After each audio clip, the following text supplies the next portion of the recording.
Now we're going to go over the product seals on the Universal One pump. We will start with the single O-ring seal.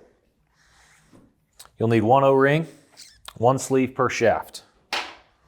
On the front of the shaft, you'll see a groove in the front and the rear. Place your O-ring in the front groove. Install your seal with the seal tab facing up. Make sure it clicks on your shaft pin. Do the same for your other shaft.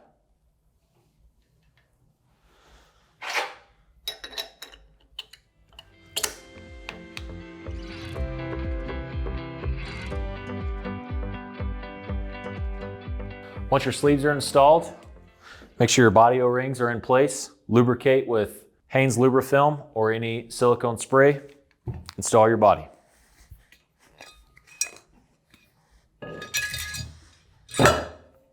That concludes the single O-ring seal for the Universal One pump. We hope you enjoyed this pump training video. Additional videos and other helpful resources can be found on our website. Once again, I'm Kevin with F&H. Thanks for watching.